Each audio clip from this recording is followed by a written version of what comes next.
Well, good morning, everyone, and welcome to the latest Travel Weekly webinar, where today we're joined by Silversea for another mission expedition, looking at how to grow your sales of expedition cruising. We've got some really valuable insight from recent trade research into expedition, along with some fantastic product and destination updates focusing on the Arctic, the Antarctic, and the Galapagos Islands. I'm Katie from Travel Weekly, and to take us through today's mission expedition, I'm joined by two absolute experts in the field. First, we have Silversea Managing Director Peter Shanks, who will be taking us through the results of that exclusive trade research. And then we'll go on to Pierre Thomas, Business Development Manager for Expedition, who will be giving us some great tools and information to help sell these incredible adventures. Just before I hand over to Peter, Silversea have put up some fantastic prizes as a thank you for your time today. One of the agents watching live right now will be the winner of a beautiful Tiffany pen worth £300. Thank you for modelling that, Peter. We'll be doing a prize draw after the webinar ends. So all you have to do is make sure you're on to the end, and then we'll let the lucky winner know by email after the webinar is finished. But if you don't win that, never fear. Silversea also has a £400 event savings certificate for every frontline agent watching live right now, which you can put towards your own Silversea cruise or towards a client booking, one that's made by 30th of June. Again, all you need to do is make sure you're on through to the end, and Silversea will be following up by email. So thank you very much to Silversea for those amazing incentives. One final thing from me before I hand over, we're aiming for around 30 to 35 minutes for this webinar. So we will have a few minutes for some questions at the end. We'll take a look at the questions that were submitted in advance, so thank you for those. But we've also got the Q&A box that you'll see at the bottom of your screen. So please do pop questions in there as we go along, because Peter's going to be answering them live. So absolutely anything you want to know about expedition cruising, now is the time to ask, where you've got a direct line to the people who can give you the answers. But without further ado, I'll hand over to Peter Shanks, who's going to give us the very latest information from Silversea's expedition cruise research. Over to you, Peter. Thank you very much, Katie. And good morning, everybody. Thank you for sparing the time. I know you're all very busy. Time is money. But we're on a mission expedition, ongoing. We started it last year, and we're carrying on through this year, where we want to, what's the mission? The mission is to help you build your awareness and confidence of selling expedition. And within that, promoting and selling lots of Silversea. And today is just one of those events. And remember, you can always work with us going forward with our sales teams if you want any further support. And we'll introduce Pierre a little bit later on. So why expedition? Well, 3 reasons as to why I think you should think about expeditions for your guests. Firstly, they are incredible experiences. I have been to Galapagos for 2 weeks on Silver Origin and snorkeled with the most amazing wildlife. I cried when I stood on the 7th continent in Antarctica for the first time. And I had a wonderful time with my wife going around an expedition of South Africa, because it's not all about the polar regions or Galapagos. The second reason is it's really, really good for your business. Expeditions are reassuringly expensive, and actually you'll probably earn in excess of £2,000 commission on each booking you make. It's very high cost, but it's also incredible value for money. And as I always say, reassuringly expensive. And thirdly, the awareness of expedition, be it amongst us in the travel industry or amongst travelers in general, has never been higher. What's actually happening is your knowledge is growing and growing. So in terms of the what, you're all getting pretty good now. What we want to help you with is the how. So how do you turn the what into the how into the booking? And that is our mission. So I want to take you through a little bit of research. We work with Travel Weekly, and over 300 travel agents replied to some of our questions to try and find out what are potentially some of the barriers or misconceptions that would help you overcome. And I'm aware there may be many on the webinar this morning who are very good at selling expedition, and some who are looking at it for the first time. So forgive me if I mansplain from time to time, but I just want to try and get across some of the basics. So we asked the travel agents, what type of holidays do you sell? And no surprise that 71% sell family, 66% sell city breaks, 64% sell mainstream holidays, but 76% are selling cruises, 71% selling luxury, and 60% selling tour and adventure, but only 43% selling expedition. That's why we need to increase the confidence, because if you're selling cruises and you're selling luxury and you're selling tour and adventure, you have all the guests you need on your database. Next slide, please, Pierre. So your knowledge also about where do we go has grown enormously. So which expedition destinations do you think would be attractive to your guests? Top of the tree is Galapagos, 62%, then Antarctica, then warm water. That's when ships go from the bottom of the world to the top of the world in repositioning. They go to lots of very nice places in warmer waters. They're growing in popularity. Then, of course, the Arctic, British Isles. We have Silverwind doing that very nicely right now. And then Kimberley in Australia is more niche. It's a long way away, but it's there as a wonderful expedition destination. But the destinations I don't think are a challenge. You know where they are. Next slide, please. So why not? We asked our travel agent partners through this research, why haven't you sold an expedition yet? And 40% said, well, we don't have expedition guests on our database. And I think if there's one thing I'd like to get across today to those of you who may think that still, is that's absolutely not the case. Many of you will, of course, not be selling expedition, and you may think you don't have guests who would like expedition. But I'm sure most of you have a lot of people who buy quite expensive holidays to Mauritius, to the Maldives, to wonderful resorts like the Sani resorts in Greece, to Forte Village in Sardinia, or even the top end of a TUI holiday to a really nice 5-star TUI property. You do have, trust me, people on your database who have the wherewithal to spend quite a lot of money on their holiday. And they are all potential people who would like to go on an expedition. And of course, everybody has an expedition on their bucket list. If you ask everyone who would like to go to Antarctica, most people would say, yes, of course. So secondly, lack of knowledge, that's why we're here today. We want to make sure that you have good knowledge both on expedition as a whole, but also increase your learning about different expedition operators. I have a tip for you. There are lots of expedition operators at the moment, but the way to focus is just focus on one, and probably Silversea, because we do it the best, we believe. Then too expensive. So 25% of you thought it's just too expensive. Well, to my earlier point, it's reassuringly expensive. In fact, when you're going through the conversation with guests about going to Antarctica or Galapagos, the cost really comes in right at the end. And there's only one debate about the cost. Am I going to fly business class or not? You'll find a lot of the guests you speak to have done lots of research. They will know about these destinations. They just need your expertise to look after everything and get them across the line. And then lastly, lack of confidence in expeditions, again, 25%. That's what Mission Expedition is about. How do we increase that confidence? Next one, Pierre. So how do we start to take that forward?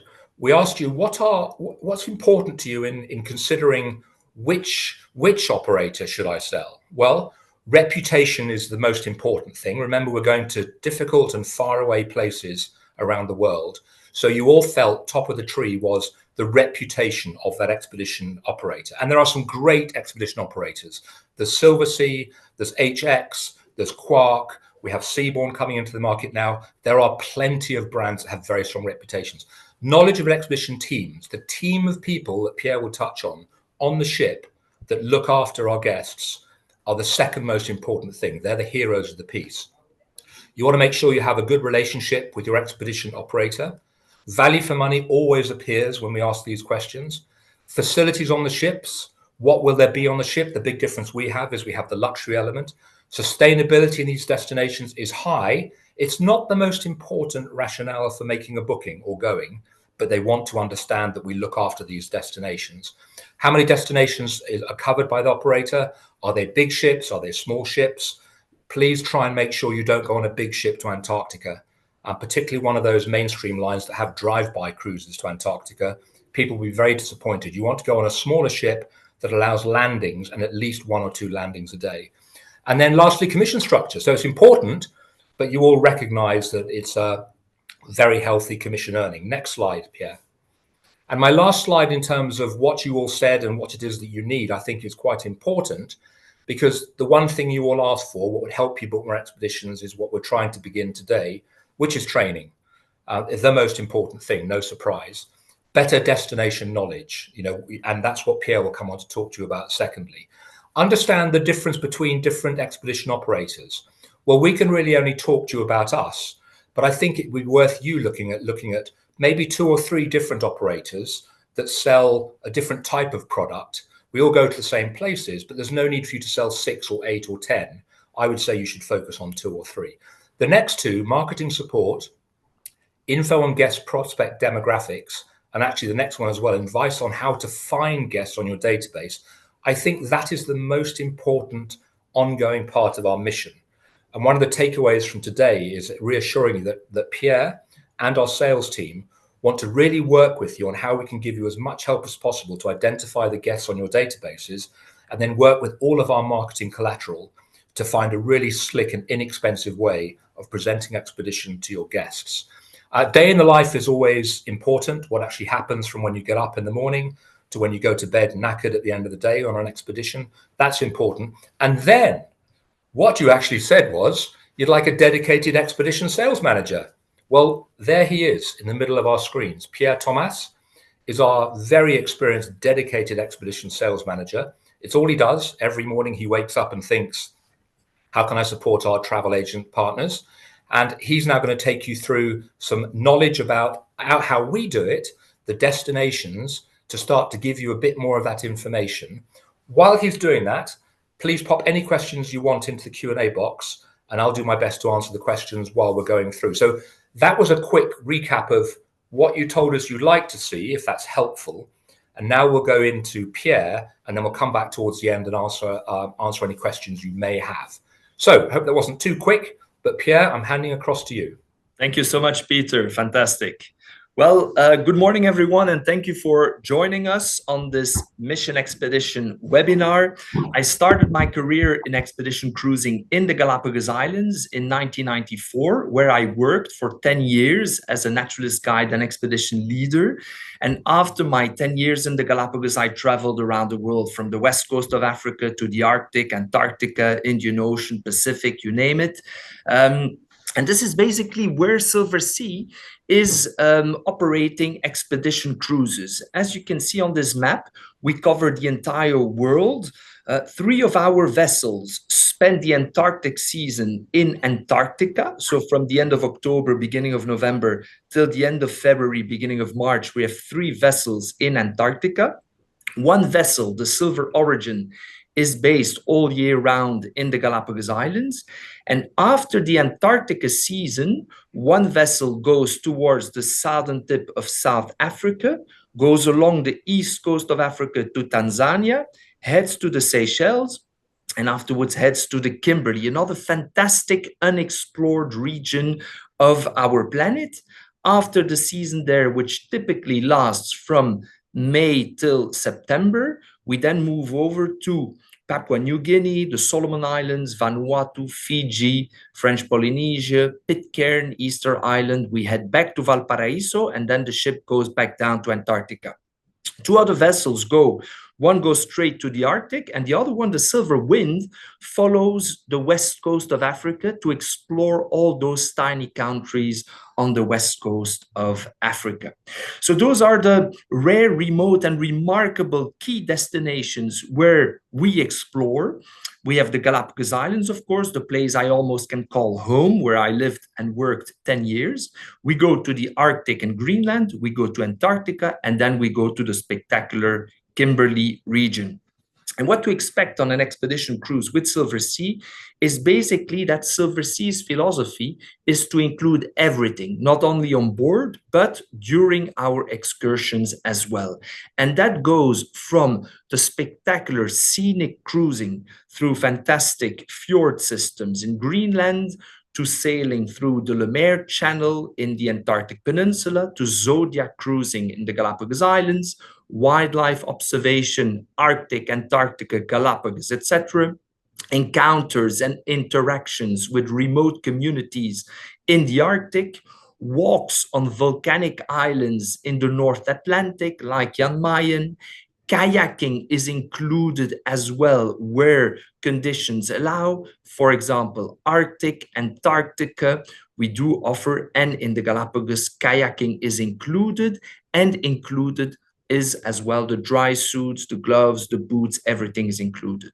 Another great adrenaline-filled action is the polar plunge. We do in Arctic and Antarctic waters. And in the Galapagos, our ship, the Silver Origin, also has enough wetsuits, masks, fins to provide everyone with a wetsuit, particularly in the cooler months.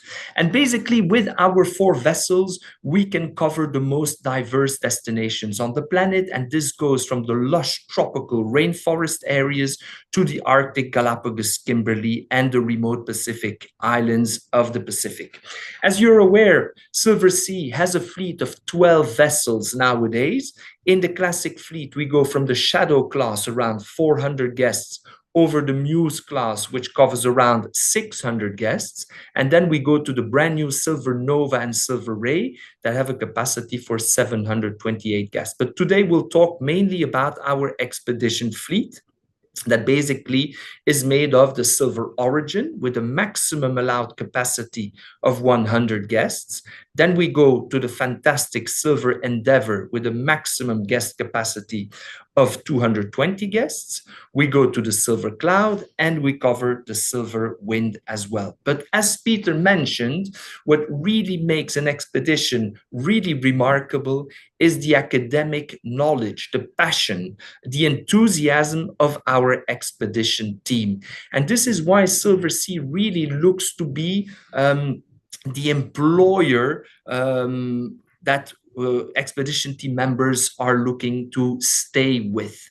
Important as well is that we continuously keep on motivating and training our expedition staff year round, and particularly before the season starts in Antarctica, in the Arctic, we keep on training our expedition team. And this is why lots of expedition team members have a year-round contract with Silversea Expeditions. Important as well is the expedition team ratio to guests, and we try to be around 1 naturalist guide or expedition team member for 10 guests on board.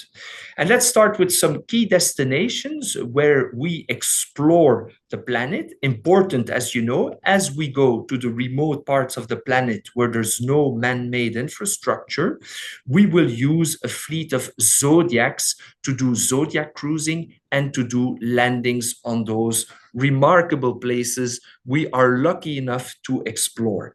And here we have a picture of the Silver Endeavour, built in 2021. As you can see, a guest capacity of 220 guests for a crew capacity of 207. So we can literally talk about 1 crew member per guest on board. And when we talk about expedition cruising, we often have this mental picture of adapted nuclear basic icebreaker, but you can see with Silversea this is not the case. The standard suite on the Silver Endeavour starts at 33 square meters, and all suites on the Silver Endeavour have their private veranda, personalizable minibar, pillow menu, butler service, welcome bottle of champagne when guests check in. And in the polar regions, we include as well backpack, water bottle, parka. Of course, those can be taken back as a souvenir to their homes. Important as well, especially on longer expeditions, is that we have a choice of different dining venues.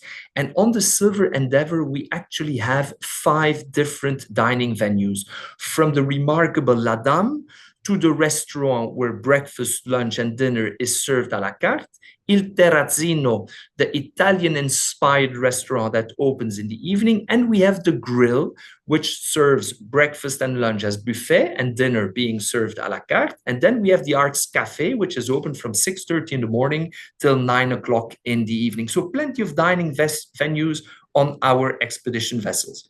You can see the mudroom on the Silver Endeavour, spectacular preheated boots that you can comfortably put on before leaving the vessel.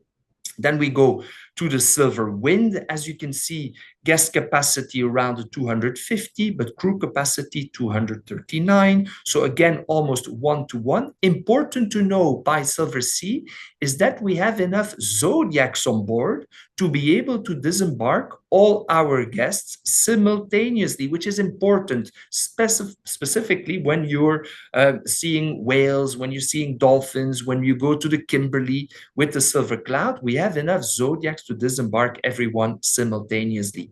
Here we have a picture of the Silver Cloud. And what is important on those vessels is that you have an outdoor heated pool. And I took this picture in December last year whilst exploring the Antarctic Peninsula. 2 jacuzzis, the grill on the background, and here we have our pool heated at 28 degrees Celsius. So absolutely fantastic. Great feature on the Silver Wind and Silver Cloud as well is that you have a running track on deck 9 for people who would like to do their daily 10,000 steps to burn the calories and to enjoy the scenery. It's a fantastic, or those are 2 fantastic vessels as well. And when we operate in Antarctica, we start from Santiago de Chile. There we spend 1 night pre-cruise in a 5-star hotel. From there, we have our flight to Puerto Williams. We embark the vessel and we sail across to King George Island. Plenty of options to explore the Antarctic Peninsula from our typical 10-day voyage, sailing across the Antarctic Peninsula towards the Antarctic Peninsula. There we spend 6 days. Then we sail back across the Drake. We also have longer itineraries allowing us to go south of the polar circle. As you can see here, those are 12-day itineraries. All activities are included, as I mentioned, and this goes from shorter and longer, more strenuous hikes for people wanting to do those, wildlife observations, not only from the ship, but from the Zodiacs, Zodiac cruising on board 2 types of Zodiacs, from the Mark V to the Mark VI Zodiacs. Of course, the main reason to go to Antarctica will be the scenery, will be the ice, will be the penguins, but also flexibility. And this is the impressive thing of doing an expedition with Silversea, is that simply here, I took this picture at 10:30 in the evening, and as a surprise, our expedition leader, Peter, made an announcement just by the time people were finishing their dessert. They say, ladies and gentlemen, we have a surprise for you. I've been talking to the captain and the officers and the expedition team, and we're offering a sunset Zodiac cruise for whoever would like to. Everyone finished their dessert, went to their suites, put their parkas on, and off we went to do fantastic sunset Zodiac cruise. You can see the light is absolutely fantastic at that time of the day. Kayaking is included. Important to mention to your clients that this is not the place where you learn to kayak. So really previous kayaking experience is recommended. But everything is included, from the gloves, the boots, the personal buoyancy devices, the dry suits. And here you can see the master kayak guide, the assistant kayak guide, and the safety Zodiac following our group of kayakers. Polar plunge, of course, is important as well. I would say that about 30% of our guests do the polar plunge. And of course, as a reward, they will get a certificate signed by our captain and expedition leaders stating that they jumped into the icy waters of Antarctica or the Arctic. We have longer itineraries as well. As you can see, the 15-day itineraries bypassing the Falklands, going straight to South Georgia, then going to Antarctica, and then heading back to Puerto Williams. We have itineraries that last 18 days, Falklands, South Georgia, and the Antarctic Peninsula, and then sailing back across the Drake Passage. And of course, South Georgia is spectacular and known as the Serengeti of the Antarctic. Serengeti of the Atlantic. And then we, of course, have our charter flights in the what we call the Antarctic Fly Cruise expedition, where we comfortably fly our guests out from Santiago de Chile to Punta Arenas and then fly him over to King George Island. And as of January, as we're building our own hotel, the southernmost hotel in the world in Puerto Williams, we will be flying our guests out directly from the private terminal in Santiago de Chile's airport. We fly them out straight to Puerto Williams. They will spend one night pre-cruise in our hotel in Puerto Williams. Then we'll fly them across to King George Island in just 1 hour and 20 minutes. So this is basically going to be the world's only luxury Antarctic experience, elevating all the services from the exclusive charter flight, from the private terminal, arriving at this fantastic accommodation now hotel named the Cormorant at 55 South, and then basically everything is on a new level. I wanted to show you a couple of pictures of what our hotel will be looking like. A spectacular hotel made out of 150 rooms, spectacular public areas, as you can see, spacious rooms of about 25 square meters. So really an absolutely fine hotel. And this way we will be elevating the standard from the 5-star hotel and accommodation in Santiago de Chile to the enhanced charter flight, enhanced catering, enhanced beverages, to the enhanced accommodation in Puerto Williams, and then a shorter flight even to Antarctica. You can see right here what the rooms and the en-suites look like. And this is basically what we will be offering as of January. We will be offering with the stay in Puerto Williams. Why? Is just simply to avoid the Drake Passage that can be rough at certain times. And the type of aircraft we are actually using are those high-wing planes to cover the short distance of just 1 hour and 20-minute flight from Puerto Williams to King George Island. Here you see our guests disembarking from the plane, heading to the buses, and then really literally embarking on our vessel.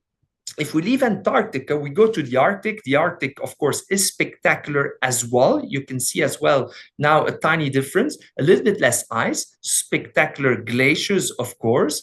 And the reason why to go to the Arctic, one, it is closer. And of course, you look at different wildlife. This is a picture I took in July last year on board the Silver Wind. Spectacular wildlife observation from humpback whales, zodiac cruising, observation of glacier fronts, as you can see right here. Then we have scenic cruising along the glacier landscape of Svalbard, just located north of Norway. Flora of the Arctic, also spectacular. And then, of course, the typical wildlife that you can expect to see in Svalbard, from reindeer. Geology is spectacular in the Canadian Arctic. We move on, of course, to the communities found in the remote villages of the Canadian Arctic and Greenland. We observe walruses when we, of course, will be looking for the king of the Arctic, which is the polar bear. And that's often the main reason why people want to go to Svalbard, why people want to go to the Canadian Arctic, is basically to look for the largest land carnivore on the planet. We have some great itineraries, combinations of Svalbard, Jan Mayen, which is a volcanic island in the North Atlantic, and then ending up with a couple of days around the spectacular Iceland.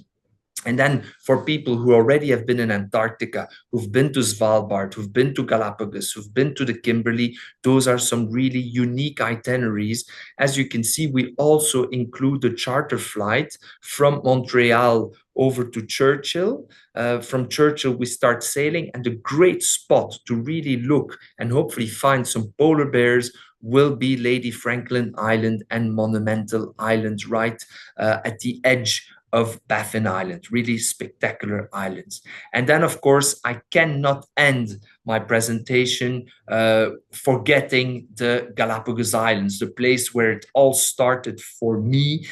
Initially, I had a contract for 2 years. I kept on extending my time until I stayed 10 years in the Galapagos, and finally decided maybe it was about time to look at some other destinations on the planet.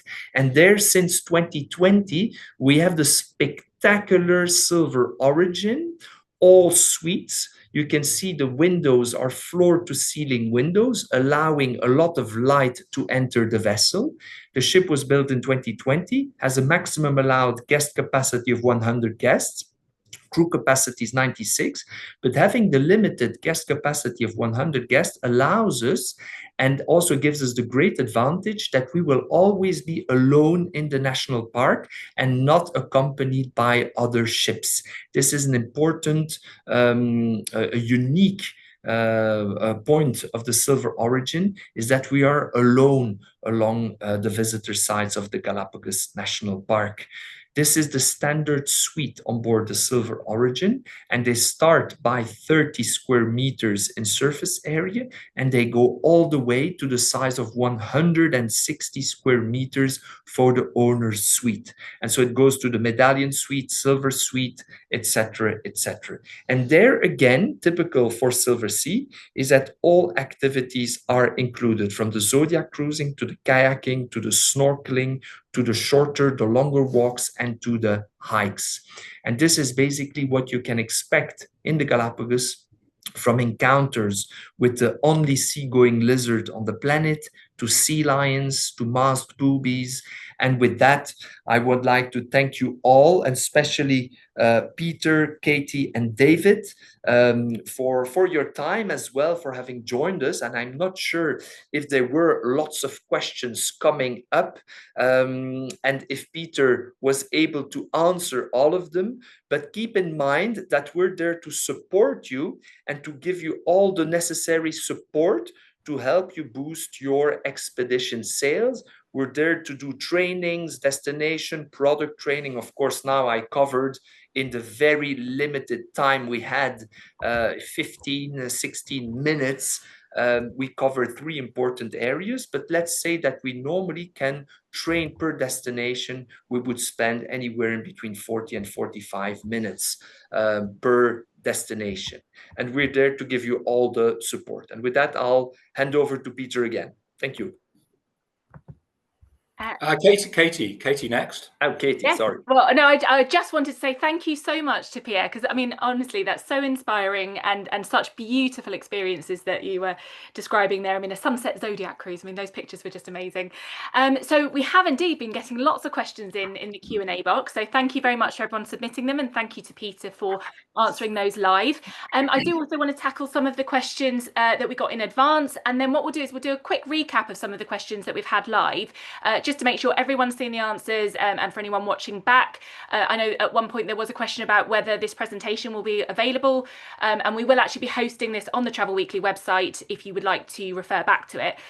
So I think it's helpful to tackle a few of these questions, including the ones sent in advance and sent live. So we had quite a few questions in advance about mobility. So I'm just going to pick one of those, and hopefully it'll answer it for everyone. Sally Thompson from Moments Travel and Adventures asked, what level of mobility do you need for these expeditions, Peter?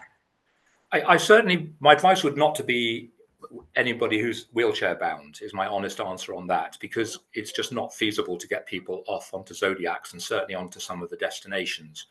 But if people are able to walk, get up and be helped onto Zodiacs and go ashore where our expedition team help them, then I think, you know, it's a reasonable wide range of mobility. But if people are effectively wheelchair bound, as difficult as that might sound, it is not really the best sort of holiday for them to go on. There are plenty other of our ships and cruises that is better for that. But it's the physicality. Getting in and out of Zodiacs is actually very important to do safely, and actually everybody can manage it, but it's quite tricky if you don't have the ability to walk. I would sort of say, if you're able to go out for a 30-minute strenuous walk, you're going to love an expedition. That would be sort of how I would sum it up. Thank you. Yeah, and I think it's a question agents will definitely get asked, so it's good to have that realistic advice. Here's a really important one that was sent in advance by Suzanne Hodgson from Designer Travel. She asked, what is included in the cost? I think Pierre sort of talked a bit about this, but can we just recap? Because again, that's such an important question during the sales conversation. Yes, thank you, Suzanne. Firstly, as in all Silversea ships, everything on board is included. So all the beautiful food, wine, service, butlers, everything is included on board the ship. If you take our door-to-door package, then everything is included with regards to flights, any unnecessary hotels. If you take our cruise-only package, then we actually will include some things. So, for example, in Antarctica, if you're going to do your own travel, you need to get your guests to Santiago. We then take part in our package of flying them from Santiago down to Puerto Williams, and then either onto the ship or for another flight, which then takes them on the fly cruise out to Antarctica and back. So really, if you're looking to do what is effectively known as a cruise only with us, then get your guests to Santiago for Antarctica, or get them to Quito for Galapagos, and then we take care of all the internal charter flights to get them to and from the destination. My advice, let us do everything. And if we do everything, then you'll be comfortable and your guests will be well looked after. But in terms of on board the ship, all the landings are included. So you don't book the excursions you just get told each evening in the wrap up, and when you're given the briefings, everything's included. All your landings, your zodiacs, your kayaks, etc. Everything's included. Brilliant. And we got quite a few questions about younger people and families, and I could see this coming up over and over again in the live Q&A. So just picking one that was sent in advance, I think Kerry Elliott from Travelling Dreams asked, what are your minimum age requirements for children, and what room types would you have for families or multi-generational groups? Okay, thank you for that question. My advice, and having been on expeditions, is if have the ability to take your family, or even better, a multi-gen, on a destination like Galapagos or Antarctica would be an incredible experience for the family. You know, those photos and that experience would be uppermost in their minds and on the mantelpiece and on their videos and phones for a long time. My advice would be, let the children get to about 10 or 12, and then off you go on an expedition. We don't have children's facilities on the ships. We don't have children's clubs, because what the families do and the children do is they take part in all the activities. They go ashore with the adults, they go in the zodiacs, they come along to the lectures. So I would say I wouldn't really take anyone below the age of 10, 12. We can take 6, 7, 8-year-olds, but I would say really wait until the kids are 10 to 12. In the same way, you should wait for your kids to be about 6 to 8 before you go to Disney in Florida. Wait till the right time.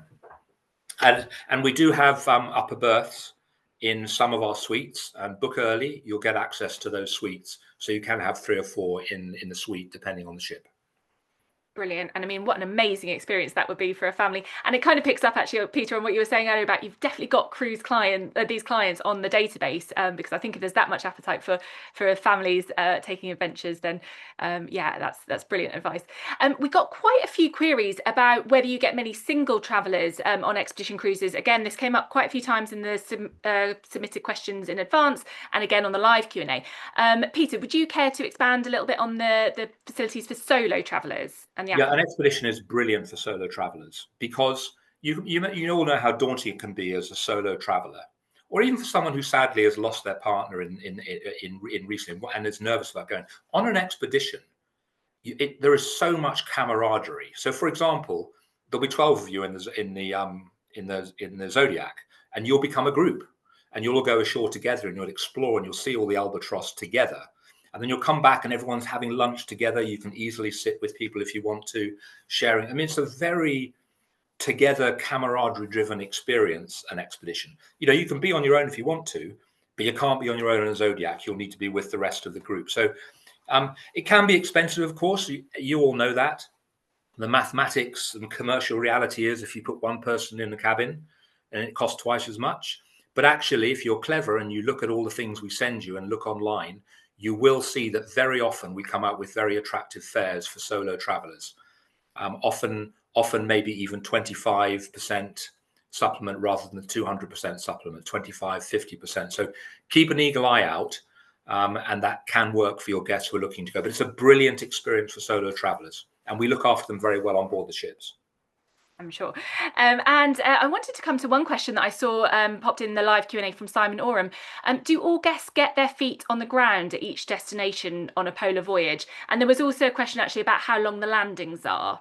So I think that's really valuable to recap. Yeah, maybe Pierre, do you want to cover that and talk about mostly Sure. 2 landings? Yes, we normally would always intend to have landings in, for example, in Antarctica and in the Arctic, and we normally always try to include at least one continental landing, meaning that we will always try, because people want to have they're landing their feet on the seventh continent. And the Antarctic Peninsula is actually made of many, many islands. So we will explore islands by kayak, by zodiac, and on land, but we really intend to at least have one continental landing on each itinerary. So that's for sure. And normally in those temperatures and in those conditions, we tend to spend about an hour and a half, an hour 45 minutes on shore, which is in general more than enough time in those climatic conditions. And then afterwards, we head back to the vessel. But we intend to have 2 disembarkations per day.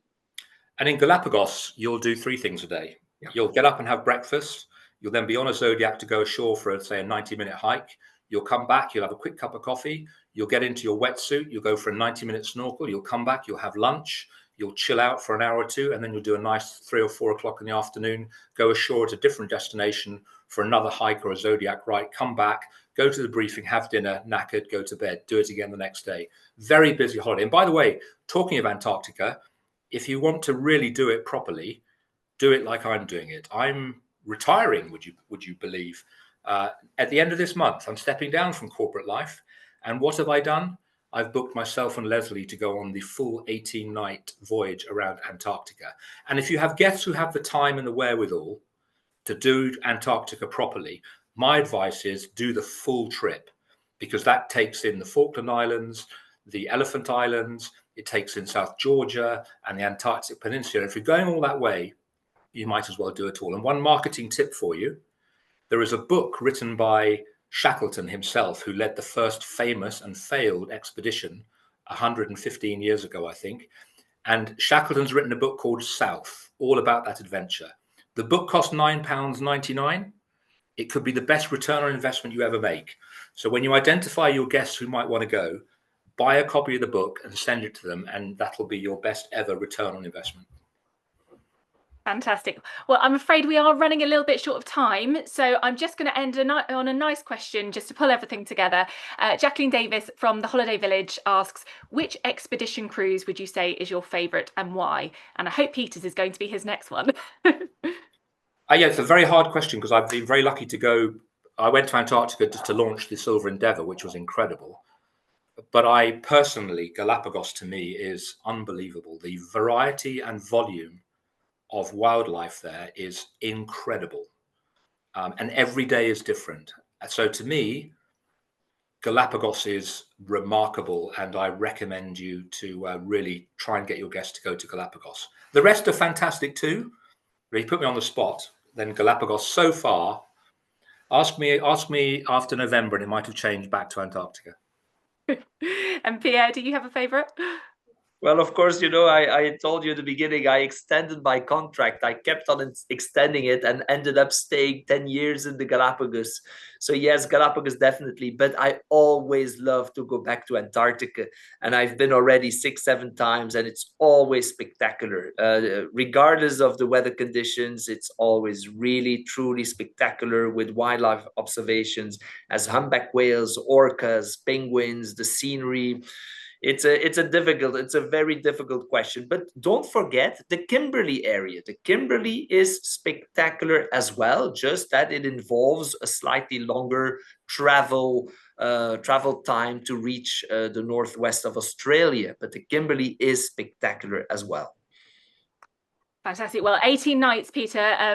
Pierre ended up staying 10 years, so I hope we're going to see you back. I'm afraid we are pretty much out of time, but thank you so much to Peter and Pierre for all of that information, some brilliant inspiration for selling expedition cruises. And I'm definitely going to be keeping that figure that you quoted, Peter, in mind of more than £2,000 commission as being sort of fairly typical. I mean, that's music to our ears, isn't it? So just remember to look out for follow-up emails from Silversea to help turn all this training into some great bookings. We'll also be doing the prize draw for the fantastic Silversea Tiffany prize. So that lucky agent will be receiving an email by the end of the day tomorrow. I'll just hand to Peter for a final word. So thank you very much. But over to Peter. Yeah, thanks for joining us. I'm really impressed. We had 69 at the beginning. We've got 67 now. So well done for hanging on. I hope we helped to inspire you. To me, I do find expeditions inspirational, but there's such great opportunities for your business. And importantly, please talk to us. Connie and our wonderful sales team around the UK are there to help.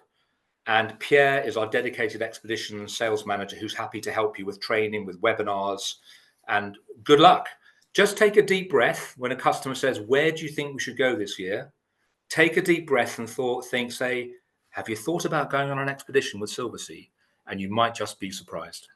But thanks very much for joining. Thank you, Katie, for organising. Thank you, for Pierre, and enjoy the rest of your day. Thank you very much, guys. And I will just quickly say, if you do have any further questions that weren't answered, or I think we've covered everything, but if you have any other questions that occur to you afterwards, you can always contact the team on salesuk@silversea.com. But for now, thank you very much to Peter and Pierre, and thank you to you for watching. We'll see you next time.